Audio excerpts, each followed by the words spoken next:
This meeting is being recorded.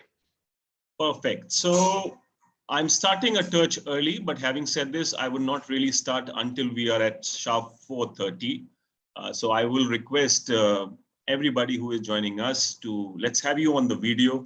Let's get to know where are you joining from in the another 2 minutes which we are left, and then we will start our dialogue with Dr. Swati Popat, who is already with us. She is already with us in this conversation, right? So everybody who is appropriately placed, and if you feel you can put yourself on the video, then you can come on the video and we can talk to you.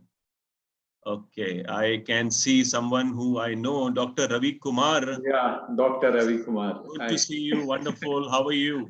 Hi, madam. How are you? Yeah, very fine, madam. Hassan, Mr. Mohan, Jumbo Kids. Hope you remember, madam. Yes, madam. Podar. Very good. So, Very good. all well. तो हमें भी बता दीजिए, आप तो जानते हैं directly आप गुफ्तगू कर सकते हैं, बट हम आपको थोड़ा जान लें, आप कहाँ से हैं exactly? I am from Karnataka, sir. Karnataka. I was the founder principal, the first school in Podar International, first school in Karnataka. Oh, wow. I was the founder principal. Now I am owning my school by name Harvard School of Excellence in the same place, Hassan. It's a CBSE school. Wonderful, wonderful. So I'm sure the team of Swati ji must have helped you in that sort of a process in the sense. Right? Sure. Wonderful, fabulous. Good, you remember that and you are with us. Thank you very much. Yes. Yes. Anyone else? I can see Shwetamri. Shwetamri is from my team. Obviously Acharya ji is joining us from Sharjah. She is from that side. What is the time in Sharjah right now exactly? It is. We are 1.5 hours before behind so, us. As so if it is 30 here, it's 3 o'clock in Sharjah at present. Okay, wonderful. Okay, so good evening, everyone. Firstly, great to have all of you joining us for this lovely conversation with Dr. Swati Popat Vats. And I'm sure, firstly, if you are joining us from India or the neighboring countries, you'll certainly know Dr. Swati Popat for that matter. So hence, I will spare you from any introductions for that matter. However, I'll quickly take some time to set the context and the format outline for all of us so that we make the best of the available 60 minutes ahead of us. Okay, so first is that we will be asking some interesting, or what should be the better word of saying it? I would say slice of life conversation, basically. This is something wherein we want to know our guests' life beyond their role as in the current education portfolio, what they are holding in the capacity. But I'm sure they all started with being a teacher, I believe so, right? So we'll begin with that. We'll deep dive into that sort of a question. Obviously some tricky ones as well. But I'm sure more or less Swati ji will take up all in the right spirit. Okay. Having said this, we will also bring you all in to the conversation, which is that we will let you ask a question or an observation about the talk which we are having today. And obviously, I will request that we keep the sanctity of the forum intact and ask the question in a certain decorum for that matter. We'll help you unmute as in you'll have to put your virtual show of hand. We'll help you unmute and then you can ask your question. Okay. With that, I will quickly begin with my first question, which is a very fundamental question, which I ask, in fact, all of my guests who have been, it's only been third, in fact, you are the third guest of mine. So having said this, Swati ji, please give us your journey as in where were you born, where were you raised, maybe multiple cities, which school did you go to, and please take your time to elaborate it. No problem. Yes. So first of all, thank you so much, Gaurava ji. I am so happy to be here. And the connect that you have with the education community is really amazing. Please keep doing the great work that you are doing. Well, I belong to a Gujarati family who were in East Africa, and they were thrown out by Idi Amin. And that's the time most of my family went to UK. But my father was very Indian rooted, and he wanted to settle back in India. And he first chose Gujarat to settle in. Rajkot is where I was born. And two of my siblings were born in East Africa before they came to India. So we are a total of four siblings, three sisters and one brother. And then my father couldn't take the heat in Gujarat. So the climatic heat, not the political heat, the climatic heat. And he shifted to Mumbai because he had heard that Mumbai has a neither cold nor hot, etc. So I was a year and a half when they shifted to Mumbai. So, and I am 55 years young now. So I've spent my entire life in Mumbai. So I am a Mumbai bred girl. And that's why I always say that Janma Bhumi is Gujarat, but my Karma Bhumi is Maharashtra. So that's what I am. I did my schooling in a very, very simple school called St. Lawrence. Though the name is Catholic, it was not a Catholic school. It was owned by a Maharashtrian couple who wanted to name it like a Catholic school because parents wanted to put their children for learning English in a Catholic school. So they named it St. Lawrence, but it wasn't a Catholic school at all. And it was a very simple school. If you go now there, it's a very simple building. The children were simple, the teachers were simple. And I think that simple foundation helped me a lot. I then joined SNDT to do my home science. And when it came time to choose my we're supposed to excel in something, choose our expert subject in the last year, and I wanted to choose it was at that time called child development, which is now called human development. I wanted to choose that, and my father said no. He said, what will you do by doing that? So I said, I will become a nursery school teacher. And he said, no, that's not respected in our country. And it wasn't at that time. So I had to discuss, debate, argue. And I told him, I will become respected in this field. You don't worry. And now when I think of it, I feel, it was just something said like that. But I think we need more people to join early childhood. And then, of course, throughout the course of my career, I have done my other qualifications. I am an MA in sociology. I have done my LLB.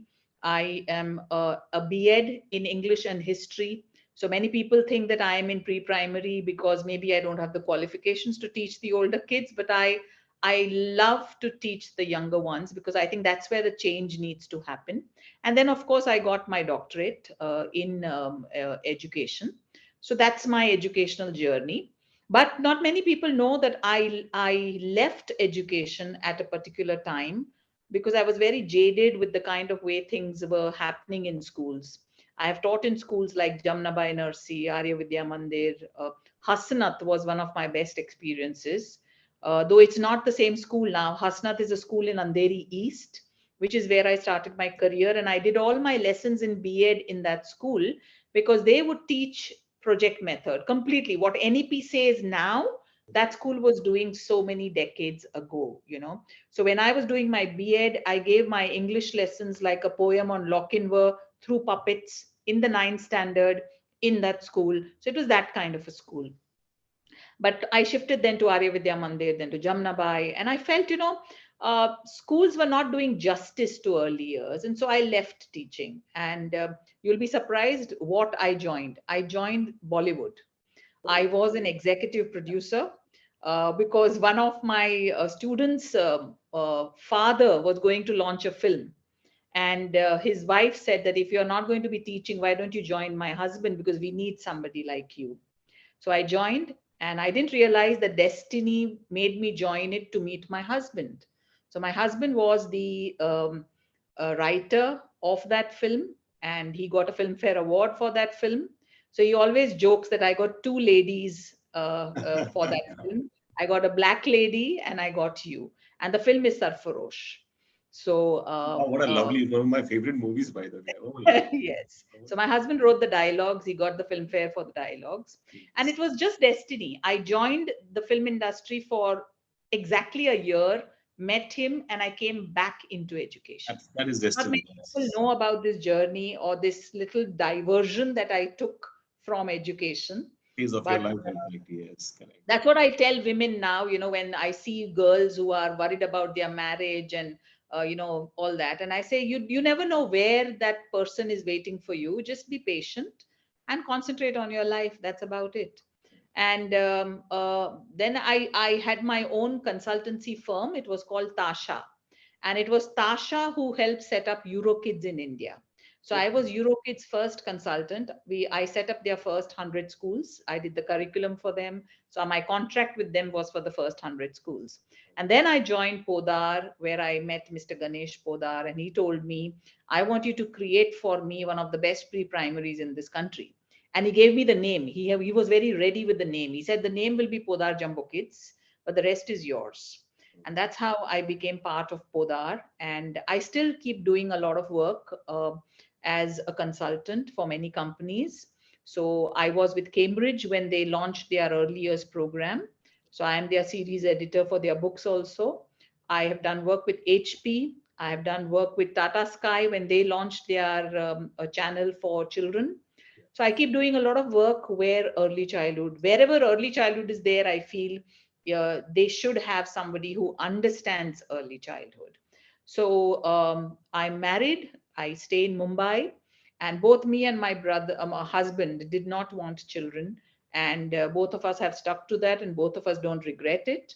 So we are having a good life in Mumbai right now. It's raining, it's flooded, and he's from Delhi, so he does miss Delhi life, but he has to live in Mumbai because the film industry is here. So Oh, what a lovely, yes.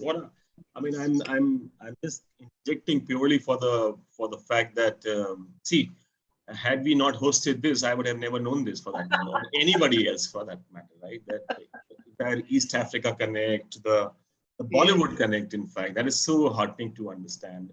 You said one thing which really stuck my mind, Swati ji, and I would really want you to elaborate on that. You said simple maybe 4 or 5 times. Do you think simplicity is missing in our lives today? And why do you think so? Yeah. I think we've become too much cluttered, in every way. Look at parents. They don't want a state board school. I studied in a state board school, in an SSC school, and I'm very proud of it. And I am doing work with international boards. I mean, look at it. I am a person who's working with Cambridge now, and I studied in a state board school. Absolutely. So I think parents and schools today are giving too much of importance to the complex things rather than the simple things. And I think COVID, to a large extent, has taught us to go back to the basics. The socio-emotional connect is missing nowadays. I always tell parents, your immediate neighborhood is what your children should be in. Going to a school where your child has to travel for an hour in a school bus is not very healthy for your child. So, but I think, somewhere we are more about business than basics. And sadly, if we maintain a balance between this business and basics, I think education can do much more for our children. Well said. Absolutely. In fact, uh, just to add to what you said, I stay in Gurgaon now, and my first priority was that my daughter should go not like more than 1 kilometer away from our place, example. So I can go and get them back to home. And I mean, luckily, they only go to 300 meters from our home. And that's the way we structured it for that matter. And I also come with that same view that somehow, and such a beautiful thing you said, that you are a product of a state board sort of a scenario. And today, obviously, I think you work with not just Cambridge. Cambridge is obviously epitome of English sort of a propagation. Yeah. But I believe you work with everybody, I think so, right? Which is from English or for that matter, any other language also for that, right? So while you dwelled upon the simplicity part beautifully, now one more thing which comes to me when I speak to you is that you were a teacher by choice. You told your father that I want to do this and I want to make my mark as I go along. And obviously you'll see it where I reach in my life. Give me some time. Maybe that's what you bought from your father in the sense. Now, my question is, Archana, I'll come to you just to finish this question and then I'll come to your bit. Many people are not teachers by choice. And obviously this now has become a rhetoric question, to be honest with you, but I'm still asking you purely with an intent that many a times people actually explore themselves, that they're fabulous teachers. They may not know that they were teachers. Or for example, Nargis Kambata was the last conversation we were having in the same thing. And she said, teaching wasn't my first choice. But today she obviously has proven, and she's a fabulous leader, or an educational leader for that matter. So your suggestion, or what is your word of, I would say, advice to people who do not come to this profession by choice? What they are those fundamentals they have to still keep in mind? And obviously the people who have come by choice, what should they not be taking for granted to begin with? Two questions. So first and foremost, my dad didn't want me to become a pre-primary teacher, not because he was against teaching as a profession. He knew me as a child, and he knew that if I'm not respected somewhere, I would not flourish. And it was for that reason that he said, choose some other profession, because in India, early years is not respected. They are considered as babysitters, and you will struggle and you will not like it. So I don't want you to leave a profession because maybe you didn't think it through. That was his reasoning. Right. Now, yes, you're very right. There are people, and it was my choice right from childhood. Some people just play teacher as a part of growing up. I took it literally. I always wanted to be a teacher. Now, yes, when you interview teachers nowadays, you have those who say, I love children. That is why the population of this country. And there are those who say, I want to work because of the convenience of timing, the convenience of having so many holidays, etc. And I never select both of them, because when you say you love children, you've actually not understood what education is all about. Education is not just about loving children. Education is about wanting to make a difference. And number two, those who come for the convenience are the ones who are never going to be with you, because the minute they will have to work a little harder, like stay late for annual days or sports days, etc. These are the teachers who will always cause problems and be problems, etc.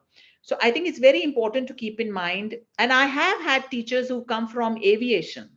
There were cabin crew who left their jobs because they have a child now, and they thought it's better to now come into a profession which is more child centric.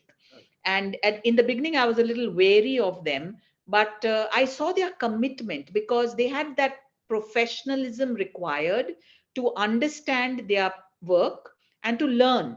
Correct. So it's very, very important that to all the people out there who want to become a teacher for any age group, ask yourself why you want to become a teacher.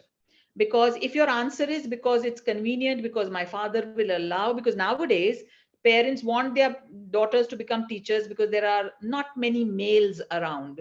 So, all these fathers who don't want their the girls to work, want them to go into these kind of safe professions. I would say safe professions.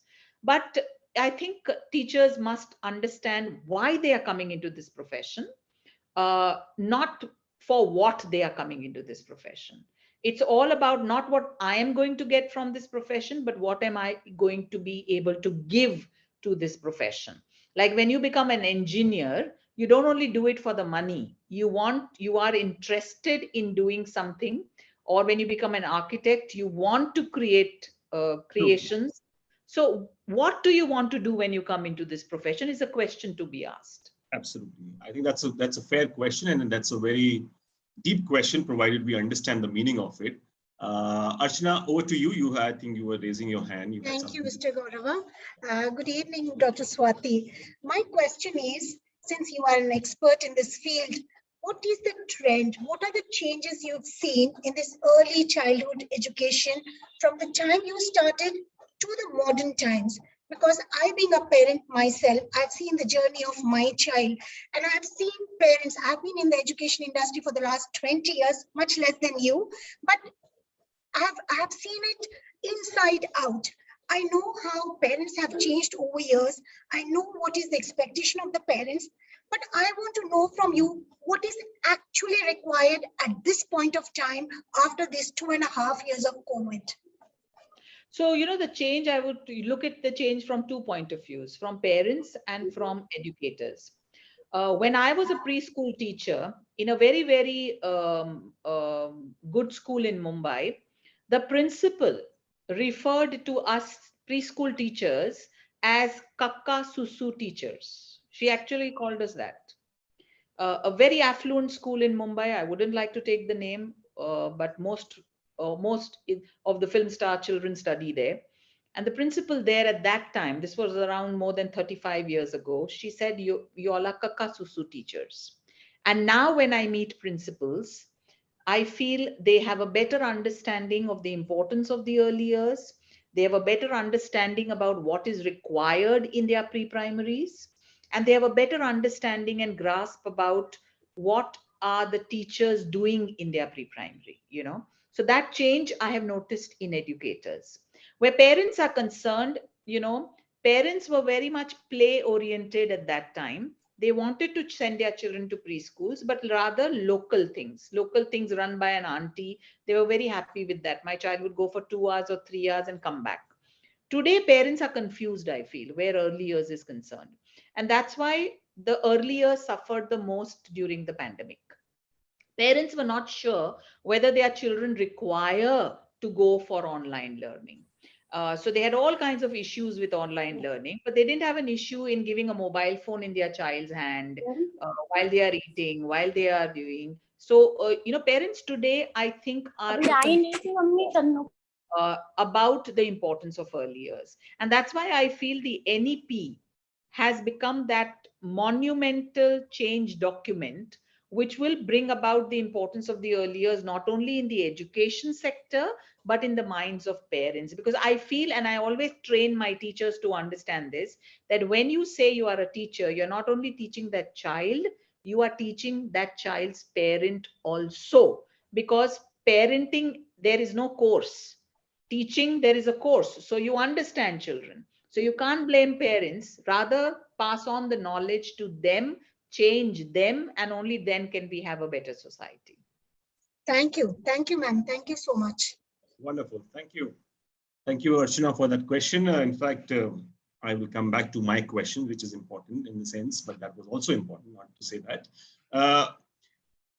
Swati ji, while we obviously have taken your question that you were a teacher by choice, etc., etc., obviously there was a little detour as well for 1 year. I won't really call that as a deviation, but purely maybe you wanted to have an experience that in order to. Acha, there's another question which is coming up, so I'll just take this one. Ramaji, you have a question? Rama Chakravarti. You'll have to unmute. Otherwise, what I will have to do is, as I mentioned earlier also, please park your questions for the last. I'll help you unmute that point in time, and then you can ask your questions. But आप पूछ लीजिए in the meanwhile, क्योंकि अब आप unmute हो गई हैं, पूछ लीजिए. In interview, what type of teacher we choose? Okay. Choose a teacher. I would say give interview questions. Have a viva for teachers and also have 3 return questions. Because what I'm seeing in teachers today is that they make a lot of grammatical errors. They are not comfortable when it comes to writing in English.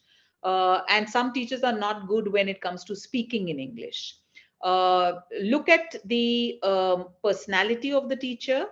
How open is she about if she's too nervous in front of you, then how is she going to be with parents is also a question that you need to ask yourself, because when you've done a teacher training course, it kind of grooms you for a lot of situations, So language, very important. Ask them why they want to become a teacher and why they want to join your school, a very important question. Also, what kind of a commitment that can they give? Because I've noticed teachers today leave jobs very frequently. And very importantly, what I've learned from experience is please take from them if they have any health issues. Because most of the staff that leave are because of health issues. I don't know whether they have those issues or they don't have those issues, but it's become an easy excuse to leave and go to another school. Also, it affects their work, so it's very important to understand their health issues so that you are aware of what are the kind of tasks, etc., that can be given to them. Like today, I had a teacher who said, I can't do this because I have social anxiety. So basically, we had asked her to do club 2 classrooms together, because of the rains, one teacher was not able to come. And she gave this excuse that I cannot because I have social anxiety. So you don't have social anxiety with 20 children, but you have social anxiety with 40 children. Is a question that was prime most in our mind, but we don't want to disrespect her. So afterwards we had to sit down with her and help understand what was it. And it was basically about not getting along with a few parents from that other class, that I find them too bold, etc. So I think understanding and putting these kind of questions in the viva will also help, that if you have a parent who how will you handle the parent? So, giving them real life situations in an interview helps much better than looking at their certificates and their resume and their biodata. Ramaji, hope that answers for you. Thank you, ma'am. Wonderful, fabulous. Okay. So I was just asking you, Swati ji, quickly, that while obviously we got to know about your initial years from SSC, then SNDT Mumbai, career by choice, etc., etc. Now, given obviously you are an authority in ECA and you are at a very, very senior and respectful position, maybe this is a question which I also personally want to know is example, when it comes to leadership, as in you have also seen it evolving over the period of time. What are those fundamental tenets of leadership you believe as a leader, while you perform this role, have remained for you, sacrosanct for a while now? I mean, they have never changed. The fundamentals have never changed about leadership for you in that case, right? You may have evolved over a period of time, but these were the tenets of leadership you felt have always kept you in the right stead, in fact. So before the movie RRR came, I had my own RRR as a leader. So for me, being a role model is very important. If you are a leader, and if you consider yourself a leader, then you have to be a role model. You can't expect your staff to do something that you don't do. So whether it's my teachers, whether it's my managers, whatever I'm asking them to do, they have seen me doing that. So I need to be a role model. That's prime upmost to me. Number two is respect.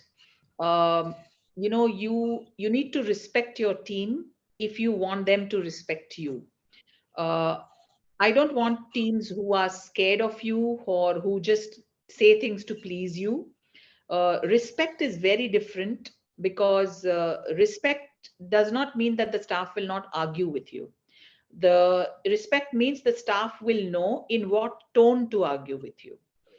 That's very important. So when we talk about openness in an organization, we somewhere leave behind respect. We think okay, उन्होंने feedback मांगा तो मैं कैसे भी feedback दे सकती हूँ. So respect is very important. It's a key thing for me. And the third R is research. If I'm not up to date with the latest research, whether it comes to the subject matter or it comes to people skills, if I don't know both and I'm not up to date in the research in that, then I will cease to be a leader, because then there will be somebody who will overtake me and I will have to become the follower. So these are the 3 R's which are very important to me. And as a leader, I feel if you really understand these 3 R's, you would be thriving as a leader. So I'm sure, on a lighter note, that your husband must be very happy with you that you continue to have Bollywood impact in your life, for that matter. Absolutely. Good. So even your analogies are around the Bollywood, so must be a very happy man, I'm sure. Fantastic. That was a good one. Just a quick, in fact, a rollback question. If we can get from you, because I know there are a lot of people in this audience as well, would love to hear from you. The entire, I think the metamorphosis, I would say, would be the right word, in the ECA space in the past 2 years. I think if you can give us little like a run through, maybe the key salient features, I'm sure people will really get benefited out of that. I think the 3 points which have emerged, especially in early childhood because of the pandemic, is number one, there were schools who were absolutely anti-technology. For example, Montessori method. The Montessori schools would say Maria Montessori was completely against this. So we cannot have technology in our classrooms. And these people have, that means, not understood Montessori. Montessori was way ahead of our times. And if Montessori was alive during the pandemic, Montessori would have created something to reach out to children, even though it is using the technology medium. So you even have Waldorf schools which say no technology, but it's very important to understand that our children today live in a world where they see technology before they see birds and animals. And it's a fact. Today, a small baby sees a mobile phone before the child even sees a cat or a dog. Absolutely. So we will have to teach these children balance in technology. And that's what COVID did. Everybody went gung-ho over online learning, and they started making 2 hours and 3 hours of online learning, even for such young children. And socio-emotional learning took a back seat. And then, of course, ECA had to work a lot into helping everybody understand what is blended learning. And we came out with a manual, etc., to do that. So that was one of the first learnings and the first change that the ECE sector went through during the pandemic. Number two was a realization that parents are actually partners, because a lot of schools have that keep off policy when it comes to parents, that we are the school, we know what is best for your child, you don't know. Well, the pandemic proved that if you don't respect the parent, they won't take an admission with you. The pandemic also proved that you will need the parent for the assessment, because if you're doing assessment of the child is at home. How will you do the assessment? So you will have to learn to start respecting what the parent knows about the child also. So that was one other new thing that happened during the pandemic. And the third and the most important was that schools who used to consider, especially the K-12 schools, who used to consider the pre-primary only as an admission entry point, realized that we need to invest in our teachers, because just the principal being good and approachable and presentable is not enough. The teachers have to be good, they have to be trained, because they are your first point contact with the parents. So your admissions depend. And I think what the school owners and principals realized was that in the early years you have two clients which you have to make them happy. One is the child and one is the parent, because it's the parent who pays the fees, but it's the child who experiences the product. So it's very, very important for everybody to understand that the pandemic helped us realize this. And that's why now I think ECE and its transition back into physical schools is being taken more better. Smoothly. And I think people like you, Gaurava, people like you and others helped the education community wake up during the pandemic with your webinars and with your trainings, etc. People had more accessible access to trainings, which was missing. People also realized that you can now go for a training online. Previously it was like spending hours traveling somewhere, going for a workshop and then not attending. Now we have that easy access. That is important. Absolutely.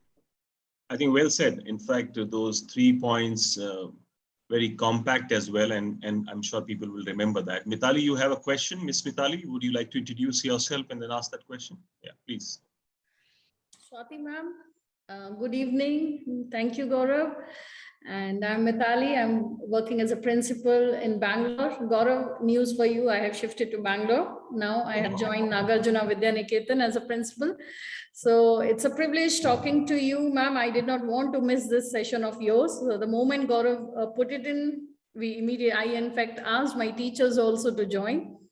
Swati ma'am, one major challenge which I'm sure that all the schools must be facing is, undoubtedly, these kids are digital natives. 2 years, many schools have conducted online classes. Many schools could not conduct online classes for this age group. And many parents did not want their child to get exposed to technology. So my question is, the challenge rather is in grade 1 and 2 and UKG, students are coming without having forget about any skills. Their social and emotional skill and intelligence is already on toss. So they are finding it difficult to take the curriculum in the class. So any tip from your end to include in the pedagogy? It's like customizing the pedagogy as per the need after spending 2 years at home, because these kids are unable to adjust and teachers are unable to understand how to tackle the needs, social and emotional needs of these kids, and whether they need to concentrate on that or they need to go ahead with their cognitive skill enhancement. Okay, that's a very wonderful question, Mitali ji. And I would urge that if you are not a member of ECA, you should become the Early Child Association, because throughout the pandemic, we have handheld our schools and given them trainings, documents on this. Even on this, we've given something which I'll come to fast. But there were three things in your question. Number one is digital natives, which is where I disagree with all of you when you call children digital natives. Digital natives means something that is inborn in them. No, they are very good modelers. The brain research says that the young brain imitates. So they become digital natives because they see the adults around them giving more importance to technology. And that's why they feel the faster I pick up digital technology, I will become part of my family. Number two, parents did not enroll children in the pandemic in preschools. And that is a common problem everybody has faced. Again, we are at fault. When we sell preschool admission to a parent, we usually sell the infrastructure. We tell the parent we have fancy classrooms, we have whiteboards, we have this, we have that. And during the pandemic, the parent felt, you are not giving me all that now in online learning. So why should I give? So I would urge principals and school owners now also, when you are selling to a parent, please don't sell physical infrastructure. Please sell pedagogy infrastructure, which means talk about the quality of your teachers, talk about the quality of your curriculum, and talk about what impact it will have on your child. Because please understand, we are not out of COVID. And there will be, if COVID could come and ruin our life for 2 years, there could be another virus who can again come and ruin our life. And we may have to go back, God forbid, back to online. So it's time now to rectify the mistakes that we made before. Now, coming back to children having lost out on socio-emotional development, and you asked a very pertinent question, what should teachers focus on, this or this? And I have a management quote which I give to my staff is, it's never either or, it's always and. So it's not whether I either should I focus on this or this, it is and. And in the daily curriculum, your teachers will have to learn to focus through games and activities and stories on their socio-emotional connect. Like, for example, many children are not having eye contact now. Your teachers also must have noticed that. They are easily distracted because during online learning, there was no need to have an eye contact. So play games where your children have to look at the teacher and the teacher makes faces, which the child has to imitate. So slowly, these kind of things will bring back the child. Also follow what ECA has come out with. It's called the ladder program. So instead of having a bridge program where you are saying in 2 months, we will teach your child the whole of last year's curriculum.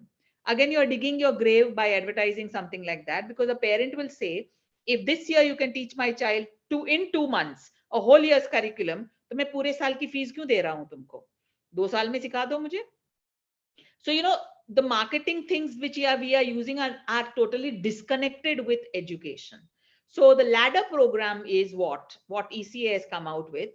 For example, if next week I'm going to teach a particular shape or a particular letter or a particular number to a child, this Saturday, I will do a revision of its previous concept.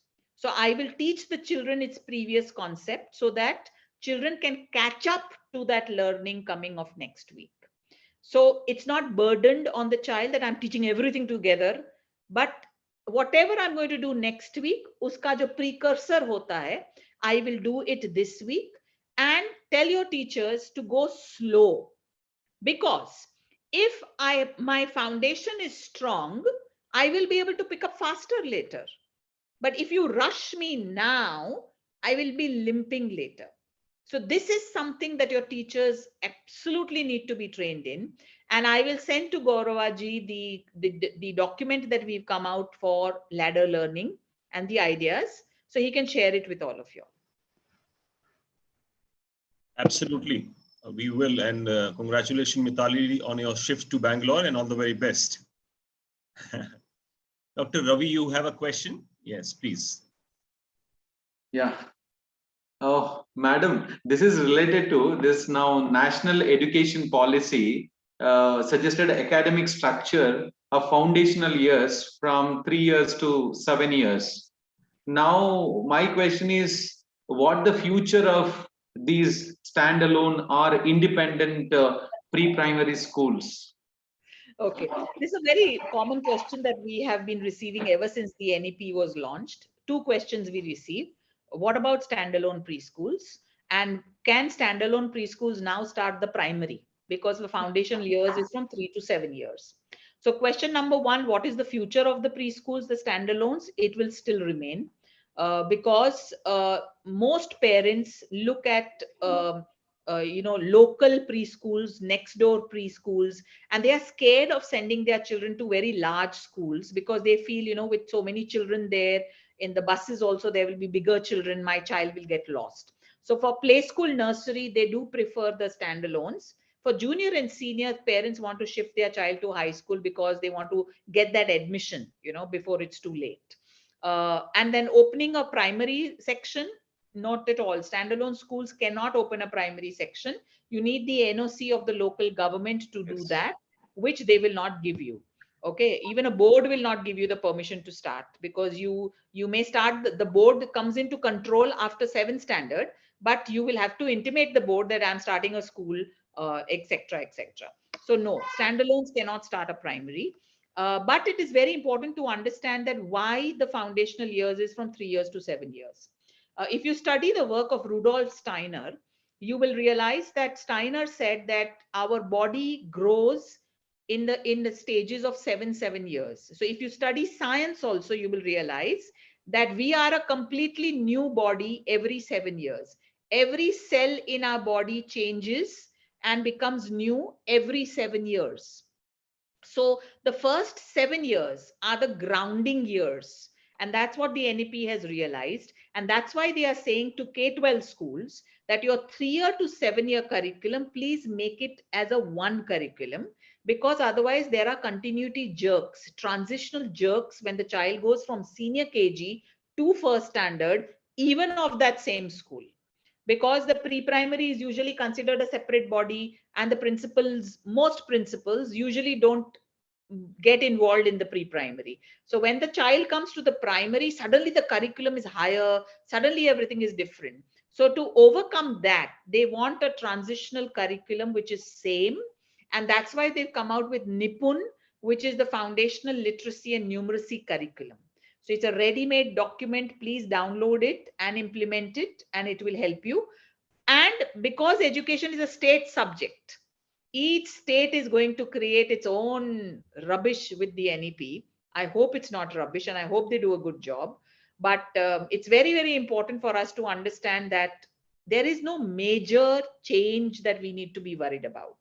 The change is the education now starts from 3 years. So start giving it that respect. And that doesn't mean that you start putting pressure on the 3-year-olds. Refer to the Nipun curriculum to understand how literacy and numeracy needs to be done for that age group. Okay. Thank you, madam. Thank you. Sure, wonderful. That is Dr. Ravi's question. Anyone else? Because now, in fact, I have one final question which I will ask, and then I'll go to all of your questions. Nidhi, I'll just ask this question and then I'll come to you. Okay.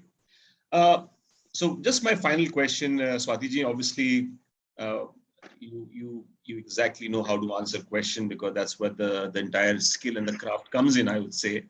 But this is a standard question, which now I'm becoming a standard question, is that every leader looks very invincible at times. I mean, yaar, ye to bilkul hi unbeatable type hai. But I'm sure every leader has those mean days or lean days, and I would say not that great day. How do you lift yourself on those days wherein you feel, today is not that day possibly for me. Yet I have to go to work with all that vigor and have to motivate my team. So what is that secret sauce for you? So most people have worries, two kinds of worries: personal life and professional life. Correct. Touch wood, touch all kinds of wood. I don't have worries in my personal life. I have a husband who's very supportive and understanding, and I have a mother-in-law who is extremely different from what other people usually paint mother-in-laws as, though she doesn't live with us. But I don't have that kind of personal issues. I may have health issues, but I have a very high pain threshold, so I'm able to take care of that. Yes, professionally, I get upset when two things happen. Number one, when I see that a parent or a child has not been handled correctly. Like yesterday, I received an email from a parent from one of my centers that she's very upset that the teacher called her about her child, and the child is biting in the classroom, and she was upset that my child is just settling, but the teacher could have been more sensitive. And those kind of things really upset me, that why are teachers not able to be more sensitive when it comes to children, and the other thing that truly upsets me is when state governments take all kinds of stupid decisions regarding the early years. For example, the NEP also says that 3 years is the starting. um, you have state governments like Maharashtra, Delhi, in which the child is 2 years, 2.5 when the child is in the nursery. So you are asking the child to do a 3-year-old curriculum with a 2.5-year-old brain. And that kind of gets my goat, that, I mean, why are policymakers not able to see what wrong they are doing just because these little ones don't have a voice? And that upsets me. It upsets me like anything. And the best way to go back to it is, uh, when I'm upset, when I'm angry, when I feel like giving up, I enter a classroom and I start telling stories. So I tell the teacher, can I please come into your classroom? Because my office is next to classrooms. There are primary classrooms next to my office. So I always tell the teacher, my previous office was also in an early years center. So I like to, though our corporate office is at Parel, I don't sit there because I want to be near children. And I think they are your strength. You look at children and you forget everything, because they come up to you and they ask you all kinds of questions. Like when I use the same washroom as the children, the students. And when I say hello to the girls, they will look at me up to down, and then they'll say, why is your name Popat? So it brings a smile on their face just to even to know my name. And I say, well, can you tell me why my name is Popat? So you get all kinds of, so when you even interact with them for 2 minutes, you forget everything. They re-energize you. Rather than being there and correcting the child and telling the child, no, just be with them, be a part of their world, and you forget the dirty world that you live in. Okay, with that, my set of questions are more or less exhausted. Poonam, you have a question, please go ahead, and we'll now open up the house for any of your question or observation. Please do so. Yeah, ma'am. Good evening. It's nice seeing you one-to-one, because I'm a big fan of yours. And from a long years, I would say I've attended 2-3 conferences of yours, and it is really thanks to IPN Gaurava. Very much thank you to you for giving us opportunity to directly connect to people whom we really admire. So, ma'am, my question is, as you said, early years from 3 to 7. If a child is a 7-year-old or 6-year-old, he's in a class 2, but teacher says, no, he's not up to the level. His age is permitting as per the schooling that he should be in class 2, but his skills are not permitting him to be in class 2. As per teacher, she says, he or she should be repeated. So what is your opinion about it? How a parent should go about it and how a teacher should go about it? So, if you read the NCRT curriculum document or the assessment document, and another wonderful document that all of you all should download is the EYFS, the Early Years Foundation Stage document called Development Matters. It's called Development Matters. Just type that. And it's an assessment document from birth to 90 months. And it covers 7 areas of development, which means literacy, numeracy, socio-emotional, all that. Do a proper assessment of this child. Don't just go on what the teacher feels, because sometimes children are not able to do formal work in the classroom, like writing and all. And a teacher usually judges them only on that. So it's important to do an assessment, a proper developmental assessment of this child. Put it forth in front of the parents if you feel that the child has not reached the development of a 7-year-old, and you genuinely feel that repeating a year would help the child. See, we need to remove this from parents' mind that there is a difference between repeating and failing. Many parents feel repeating means you failed my child, So it's important to take the parents into confidence, but then it will have to be the parent's choice. If the parent does not want to repeat the child, after you have put forth all your arguments in favor of that the child's development will improve, it is important that you will have to follow the parent, because the law says that you cannot do that in these years. So I think you need to be more convincing to the parent if you genuinely feel that the child has not achieved the 7-year development mark in all the areas of development. So in that case, we should say that earlier when parents हमारे जो बुजुर्ग कहते थे कि बच्चे को 1 साल repeat करा दो तो नींव मजबूत हो जाएगी. Actually, it is. That's why I said you'll have to learn to convince the parent. But sometimes parents have their own issues, like, for example, fees. Fees is a huge issue for parent. And sometimes they feel the school is asking me to repeat just paise ke liye. And they may not have that budget, because they may have budgeted for a 10-year schooling, and now you're asking them to go in for an 11-year schooling. So, there could be many aspects in a parent's mind. And that's why I feel when I say take the parent into confidence, you will have to sit one-on-one with the parent to understand what are their reservations in repeating the child. And then you can come to a consensus. Thank you so much, ma'am. Thanks for it. Yes, Nidhi, your question. Good evening to all of you. And it's so nice to be on this platform again. Thanks, Gaurav. And it's really enlightening to have Dr. Swati with us. My question to Dr. Swati is, how much of the writing work should be there in the pre-primary? And especially when the children are moving from the upper KG to the next class, that is class 1, the difference in the course, especially the syllabus, because in class 1, they have the chapters which have word meanings, they have make sentences, maybe synonyms, maybe question and answers. And then the writing work, when it increases to such a level, the children are not able to cope, especially in Hindi also. So I would like Dr. Swati to please clarify this point, that how that transition is possible and how do the children of upper KG cope up with the writing work of the class 1. So it's very important to understand that India is a writing obsessed country. We think that the whole goal of education is that the child should be learning to read, write and do number work. Bas yahi hai. Agar ye nahi hua to aapne education nahi kiya. That's first of all a mindset that we have to remove from the minds of parents, because there is something called writing readiness, reading readiness and number readiness, which is what the Nippon curriculum is so strong at.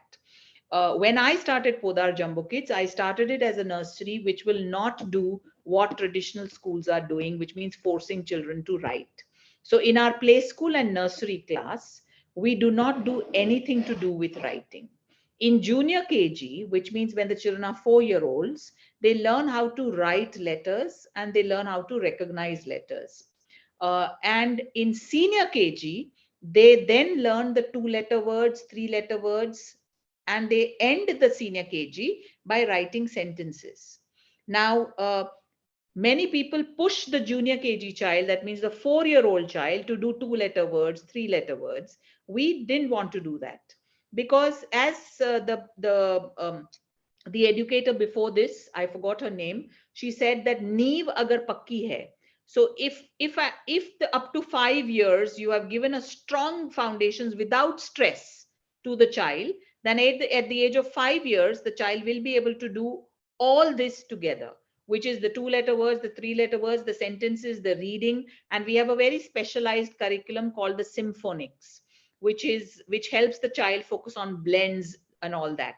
So by the senior KG, not only is the child learning reading, this child, when the child goes to first standard, is able to cope up. Also, what we have done is we have brought our first standard curriculum completely in sync with the senior KG. So which means we sat with our primary curriculum also to help understand that when the child goes from senior KG to first standard, there shouldn't be a continuity jerk. And that's what we give to our standalone schools also. So when their children come to our schools, they know that there will be no continuity jerk. This is a mindset change where I would urge Gaurava, you have so much connect with principals. This is yet a change which has not come into our country. We still put a lot of pressure in the pre-primary on writing because we want them ready for standard 1. And that is why I say, the problem is in our country, we call it preschool. So we feel it is a preparation for school. We should be calling it kindergarten. This is where the life skills are developed. And that's what education is trying to do here. I think what you meant is that, Anita, you want to unmute yourself? Yeah, Yes, thank you so much. I think very well said, ma'am. And that mindset really needs to change. And the thinking of the curriculum, as you said, of class 1 with the senior KG needs to be done. And because there's a lot of ditch between the, thinking of the syllabus of class 1 with the senior KG. So I think this also needs to be addressed, and schools have to adopt the system. That is possible, Nidhi ji. Let me tell you, when I joined Podar and set up Podar Jumbo Kids, Podar had its own pre-primaries. And the principals were very much staunchly about their curriculum, that we want them to read and write. We want them to do this much. And I had to spend a lot of time not only convincing principals, but even parents. And ultimately, the trustees were so convinced that they removed all the pre-primaries. And today, Podar Jumbo Kids is the pre-primary of all their schools, whether it is Cambridge, IB, ICSE, CBSE, because they have understood that the ground foundation is what is very much important. And when we set up, because parents is something again that you will face. When we set up our first school in Jalna is near Aurangabad, and it is like a very, very formal place. 21 years back when we set up the school there, I had parents who came like a mob to complain that you're not teaching what the other schools are teaching. तुम्हारे पास सिर्फ 2 book है, दूसरे schools का देखो 18 book दिए हैं. And the only thing I ask these parents is, please tell me, why did I not give you 18 books when I could have made money on those 18 books? Why do you think I gave you only 2 books? Yes. And that kind of calmed them down for me to then explain to them what we do, why we do, how we do, and how your child will excel. And that's what has brought the change. Yeah, thank you so much, ma'am, for that clarification. And I think really the schools have to work on that part of the pre-primary or kindergarten. Principals need to be very convinced about the change in pre-primary. And if they are convinced, they will be able to convince the parents. And the foundations don't have to be made stronger by taking decisions. Yes. Thank you so much, ma'am. It was so enlightening. Thank you. Kritika, your question? Good evening. This is Kritika. I'm from Chennai Public School, Chennai. So, ma'am, thanks for this wonderful insight. So, I couldn't connect with the entire session, but I just have this doubt. So, post-COVID, we are facing a lot of social, emotional impact with the children. They are not able to have eye contact with the teachers, and then the writing part they lack actually when it comes to primary especially. And then as you addressed, they have this biting issue, and interaction has come down, and the emotional connect with your friends has come down. So how do we overcome this, and what kind of remedies can be given to develop their social, emotional, and life skills when it comes to primary? I will give you an example on a lighter note. Yes. When you get married and go to your husband's house, what are your emotions at that time? How do you settle?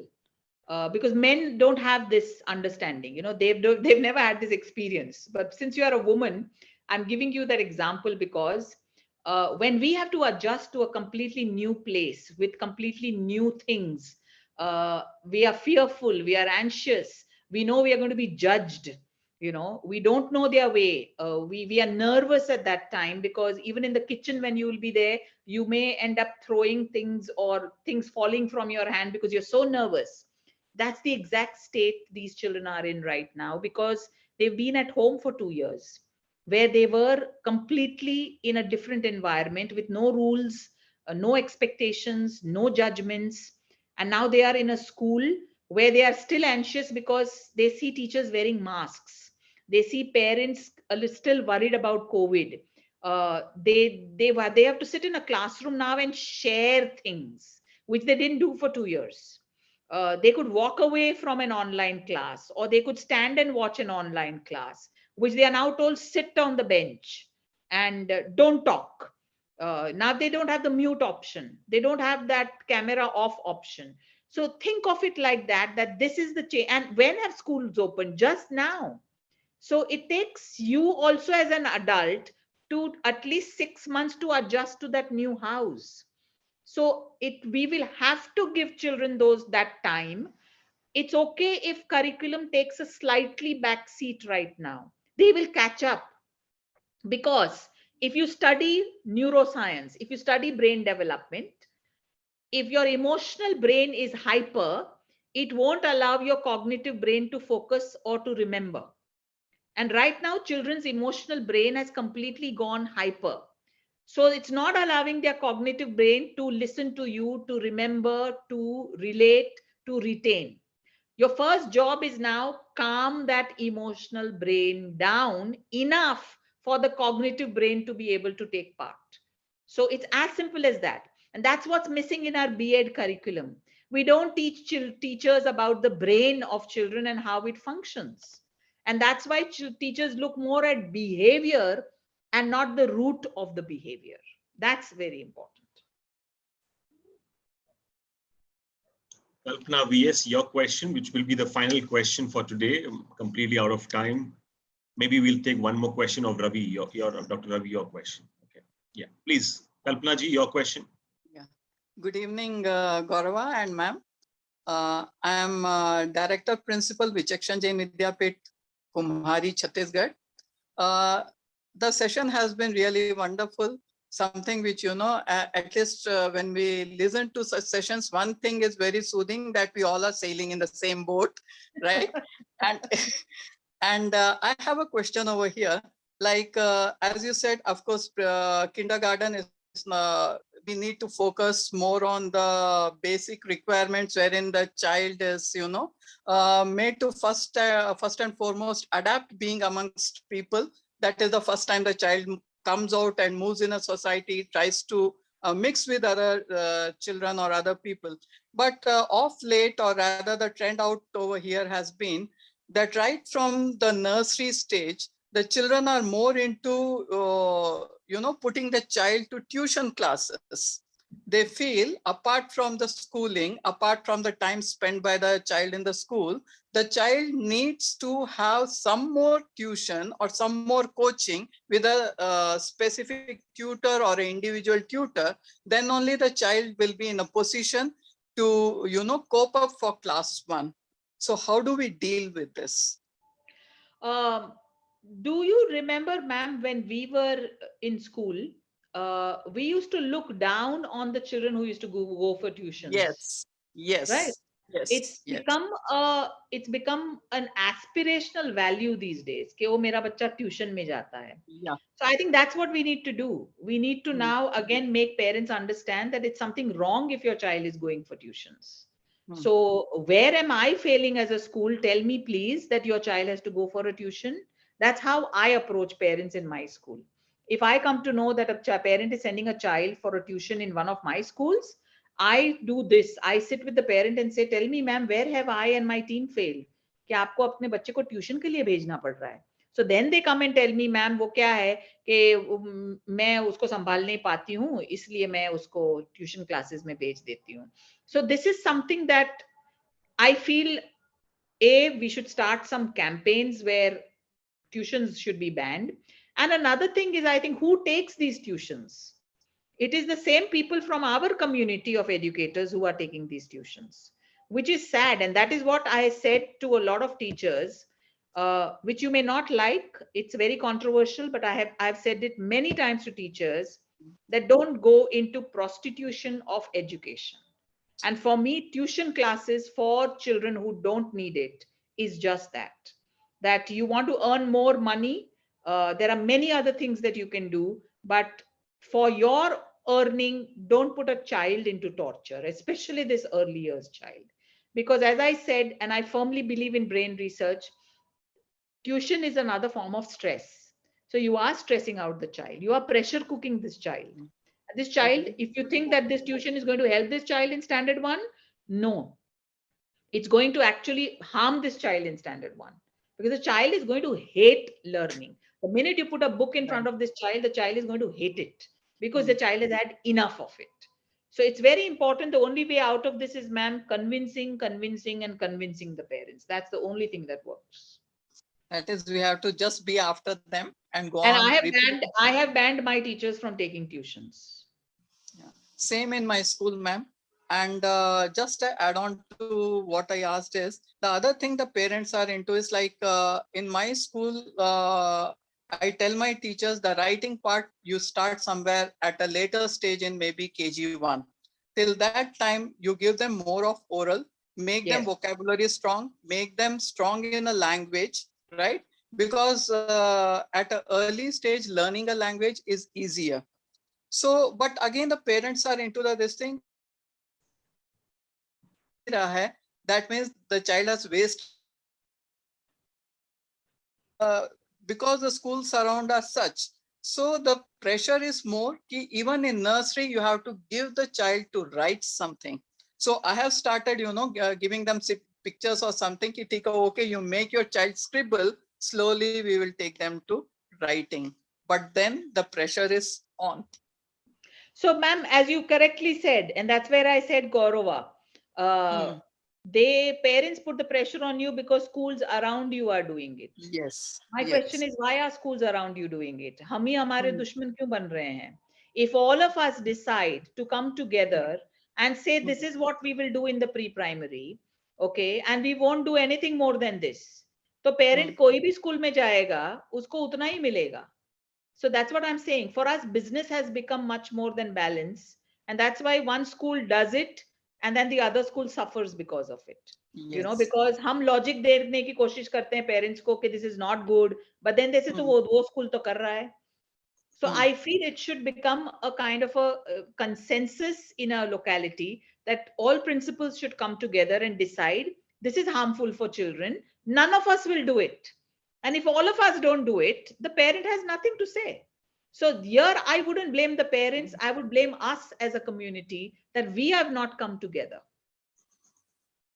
A very challenging task. That's why people like Gaurava can do it. Yeah. If he can bring us together here, he can do a lot more.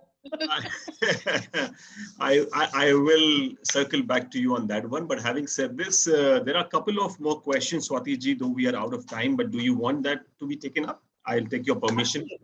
Yeah. So I'll go to Dr. Ravi, your question again, then Anita ji, and we'll conclude with Dr. Deep Khare. Good to see you. And after that, we'll say thank you.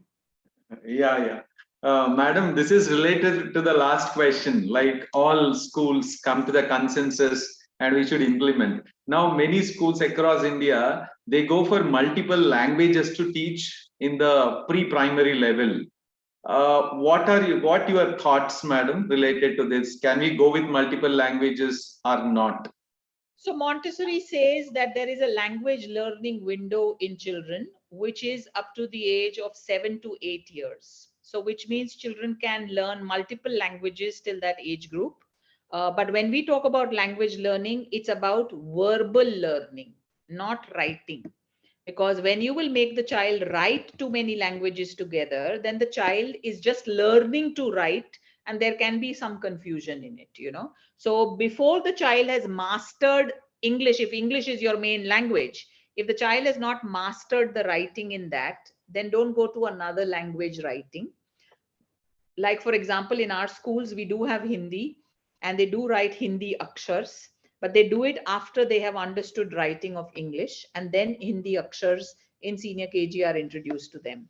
And I was worried about that, but you'll be surprised that the Hindi writing is based on Sanskrit, and the loops and curves, the children started writing them much earlier and much better and without stress than the English letters. Okay, okay, okay. Thank you, madam. Thank you. Gaurava ji, yeah. Anita Dalal, your question. Yeah, good evening, Dr. Swati and everyone. Yeah, my question is, in my school, I am getting, because my school is in semi-urban area. So we are getting lot many admissions where the child is at the appropriate age, like 6 years and 5 or 5.7 years, but they are not able to read and write because of the pandemic. Past 2 years, they were into their homes. If the mother is not so educated, so in that case, what is your suggestion for this? How to deal this kind of thing? Either we have to make the child to sit in the previous, maybe like lower KG. If we give the admission in lower KG, then definitely age goes up for the admission in grade 1, because NAP says till the age of 8, we can give admission in grade 1. There is no age limit in the NEP. For grade 1, we can give admission There is till no the age of 8. There is no upper age limit in any class. Parents class prefer. Why? Because if you will see that this whole race of putting children earlier, and why governments like Maharashtra and Delhi had reduced the age, was for the NEET exams. Previously, the NEET exam entry age was 17. And that's why they wanted the children to be early in pre-primary, so they will be eligible for NEET many times for many attempts. Because if your child is 16 and 15 and has completed and is ready for giving NEET exam, then he can give multiple things. So there is no upper age limit as far as I know. Please check that, because I have read the documents. There is no upper age limit. But again, it comes to you, convincing the parent. Otherwise, what works is, in the initial days, you may have to call in certain children on a Saturday, a little extra, and don't have all the burden of writing on that Saturday. You know, start that day with a few interesting activities, and then have them do the activities in which. So don't make them repeat a page again and again. One of the other problems which we have in our pre-primaries is, we make children write a letter 50 times. You know, अगर वो बच्चे ने 6 बार अच्छी तरह नहीं लिखा, तो वो 50 बार अच्छी तरह कैसे लिखने वाला है?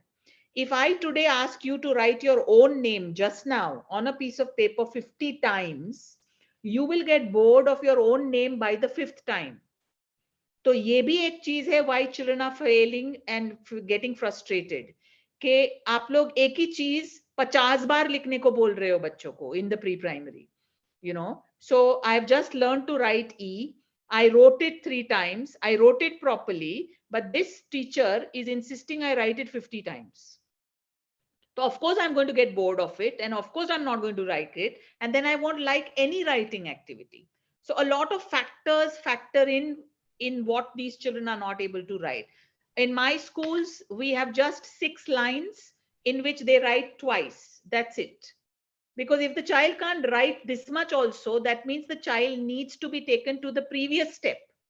That if the child can't write an E, let me give the child writing patterns that will help the child do the loops of that E. So that's what we do.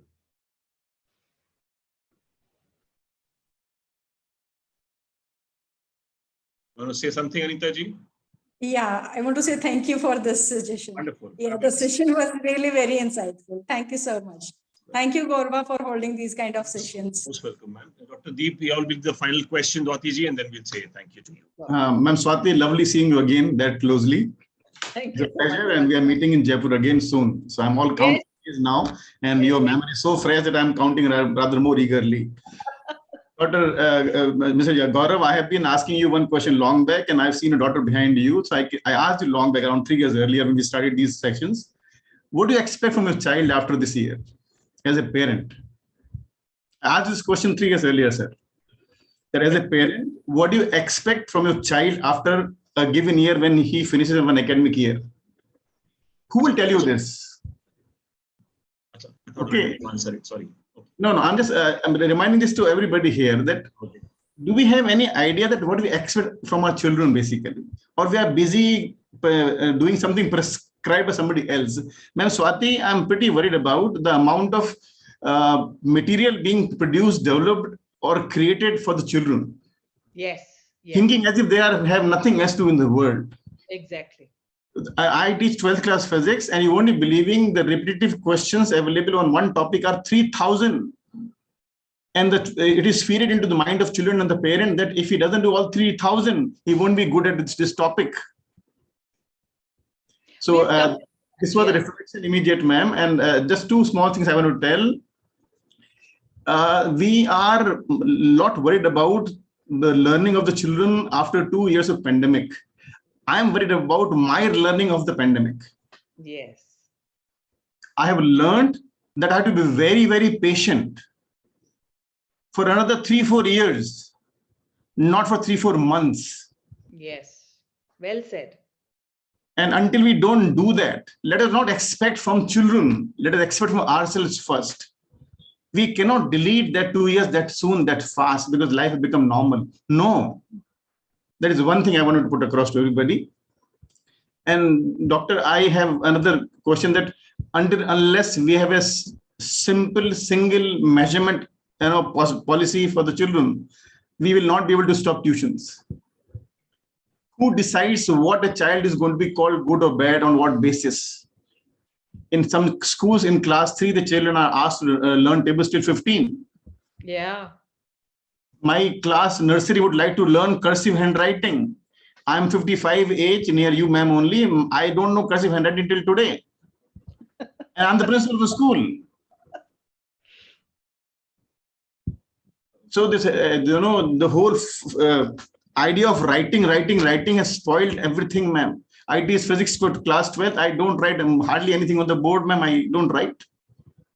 No child can write a single word in my class. You cannot write. You understand, you listen, you imagine. You share your process, feelings, your experiences. This is what I personally feel these days. You know, Gaurava sir, Gaurava's word manthan struck a chord with me, and what Sir Dr. Deep has said also. I think it's time we educators, principals, school owners did a manthan to understand what we are doing. Is it right or is it wrong? We all may be having our different curriculum, a different pedagogy, but as Dr. Deep said, shouldn't there be something basic that we all stick to? That this is not meant for a 3-year-old, let's not do it. This is not meant for a 4-year-old. And our government has come out with thousands of documents which tell you what is developmentally appropriate and what isn't. I think somewhere our inability to convince parents is leading us to make these, I would call them crimes against children. You're not doing children any good by taking these decisions. You are a criminal. You are committing crimes against children. Ma'am Swati, I'll add just one small sentence here. We rarely read anything from NCERT, no, practically. We read everything of the publishers. Yeah. Everything from publishers. Exactly. We do nothing. We don't even ever have read even NCF, I think 2005, in last 17 years. And then we want to really do something in education. I'm always very worried about. Dear Gaurav, I'll be sending you one write-up which I just gave and written somewhere. I would like you to react on it, please. And if you feel worthwhile, you can share in the group also. Now, Swati, I just wrote a small article asking people why we teach. Everybody is busy how to teach, what to teach, but nobody wants to know why to teach. And if you're not clear about why, ma'am, all those things will be all of hardly of any use. So this is what I've written in an article. Gaurav sir, I'll be sharing that with you if you feel is worthy enough for the other people. Absolutely. We will. In fact, Sunanda ji, maybe I did say that this is the last question, but agar aapne haath uthaya hai, to please push lijiye, because I'm sure then Dr. Swati has to go. But before you ask your question, Dr. Sunanda, Swati ji, there are a lot of people who are asking this fundamental question: how do they get to become the member of ECA? So if you can send me, or your office can send us a detail, maybe we can float it around to all of them for that matter. And obviously, as I said, Parush is also here in this call. So Parush will get his question answered, which is that, in fact, he messaged me. So I'm just asking, how do you become a member of ECA? Which I've already answered. Can they guide us on books for pre-primary teachers and all that stuff? So I believe that is a very, very specific question, Parush. You can put that on the ECA, I think, email address, which we will share with them. Right. So with that, completely out of time, though we've already overshot by 18 odd minutes. But having said this, Sunanda ji, your question, and then we close this. Yeah, I don't want to say no to you. Go ahead. Yeah, actually, first of all, I must make it clear, Gaurava, and everybody, hello, everyone. This is not a question at all. The moment Dr. Deep had shared such wonderful thing that what is the purpose of education after one academic year, what we expect. The question which comes to our mind is after those 12 academic years, what we expect, even after 20 years of education, what we expect from a child to be. That made me raise hand. And seriously, it is a question which is we all should do, as Dr. Swati has rightly said, manthan to karna padega. Exactly where we are and where we are going and what kind of society we are leaving for the children. So I felt myself as one of the happiness curriculum ambassador of Delhi government. It's not a government's curriculum. It is made by all the researchers. And this platform I would like to request, because I've been listening in the session so beautifully. Dr. Swati has given such wonderful solutions of everything, what all to download and Nipun and everything. She has beautifully answered how to handle the parents, how to handle the kids. But main question which came around was social emotional learning. And after pandemic, it has become very important. Here on this platform, I would like to suggest, or I would like to just tell all the leaders here, happiness curriculum has been translated into English now. Because this curriculum is free of cost, available for all the schools from nursery to grade 8 to work completely on the social emotional learning with all activities and stories. And free training can be given by all the members of Directorate of Education. It is completely free available. But it happens, Gaurava, when things are completely free, people feel, kar lenge, not in a hurry. Kya hoga? We have better options of social emotional learning. But please, dear leaders, give a manthan to it, try it out. You will find that something very much ready to the teachers to actually get a better outcome to strengthen the social emotional learning of the children, which is emphasized well in your education policy. So this only I wanted to suggest. Thank you, Dr. Swati. I was never so good at primary thing, always being a leader for the senior schools. And thank you so much for such wonderful thoughts and learning. Thank you, Gaurava. Thank you. And thanks to the group. Most welcome. If I can just say one last thing, Gaurava. Please. Which made me, what Dr. Sunanda said, is something that most principals have a struggle with. I think if you are an educator, I feel all of us should know every age group. I urge all principals, learn about early childhood, learn about primary, learn about secondary, even if you are a principal of a college, because you need to know where your children came from to understand where you want them to go. So that's very, very important to understand. And I think our disconnect will disappear if we understand all the age groups. I think that's what they have now in the NEP said, that the B.Ed will have all age groups that they will study about, which is a necessity, because I feel in schools, they think that going from pre-primary to primary is a promotion. I don't know how is a promotion. A parent doesn't say कि अभी मेरा बच्चा 6 साल का है, अभी 7 साल का हो गया, मेरे को promotion मिला. So this has to stop, you know. Okay. On that note, completely out of time, but having said this, pleasure, absolute pleasure. Everyone obviously got their questions answered. I have taken note of what you are honestly saying. I not that I really did not pay heed to Swati ji. I was very, very keenly listening. You wanted me to perform a certain sort of a role. I will certainly take your inputs, to be very honest with you, because I am little slow in approaching things, because if I do attempt them, I like to do good job with them. That is the way. But having said this, I will restrict myself to today's conversation. Thank you very much. It was fabulous knowing your journey, and my respect for you are only gone tenfold ahead, if I may say so, to say the least. Everyone who joined us, thank you for joining in. Deepji, after a while, I'm seeing you. Everybody else, in fact, who joined us for this session. I hope it was meaningful. People who have missed out, will put out this recording as well on our channel, and all the content which I believe the latter one, Swati ji need to give it to us, in which we have to pass it on to all of you, or the one which is about how you become the member of ECA, which I personally believe you all should, because it's a fabulous organization doing a fabulous work. Okay. On that note, thank you very much. Take care, everybody. Stay safe. Anything finally you have to say, Swati ji? Final word is yours. Yes. Thank you. Take care, everyone. Thank you, everybody, and all the best. Thank you. Thank you.